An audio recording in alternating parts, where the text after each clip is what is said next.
പൂച്ചയെ കണ്ടാൽ സ്നേഹത്തോടെ പെരുമാറുക. അതിന് അല്പം ഭക്ഷണം കൊടുക്കുക. അത് നിങ്ങളുടെ തറവാടിനും തലമുറയ്ക്കും ഗുണം ചെയ്യും.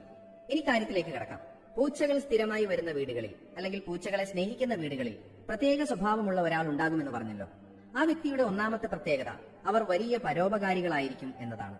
മറ്റുള്ളവരുടെ സങ്കടം കണ്ടാൽ സഹിക്കാൻ കഴിയാത്ത പ്രകൃതക്കാരായിരിക്കും ഇവർ. സ്വന്തം കാര്യം നോക്കാതെ മറ്റുള്ളവരെ സഹായിക്കാൻ ഇവർ ഓടിയെത്തും.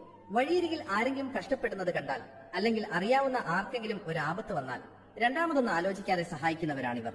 പലപ്പോഴും സ്വന്തം കയ്യിൽ പണമില്ലെങ്കിൽ പോലും കടം വാങ്ങിച്ചിട്ടായാലും ഇവർ മറ്റുള്ളവരെ സഹായിക്കും. പക്ഷെ ഇവിടെയാണ് വിധിയുടെ വിളയാട്ടം. ഇവരിങ്ങോട്ട് എല്ലാവരെയും സഹായിക്കും, സ്നേഹിക്കും. പക്ഷേ തിരിച്ച് ഇവർക്ക് കിട്ടുന്നത് പലപ്പോഴും അവഗണനയും നന്ദികേടും മാത്രമായിരിക്കും. നിങ്ങളൊന്ന് ആലോചിച്ചു നോക്കൂ.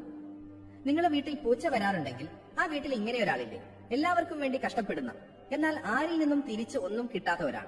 ഇവരുടെ രണ്ടാമത്തെ പ്രത്യേകത എന്നത് പണത്തോടുള്ള ഇവരുടെ മനോഭാവമാണ്.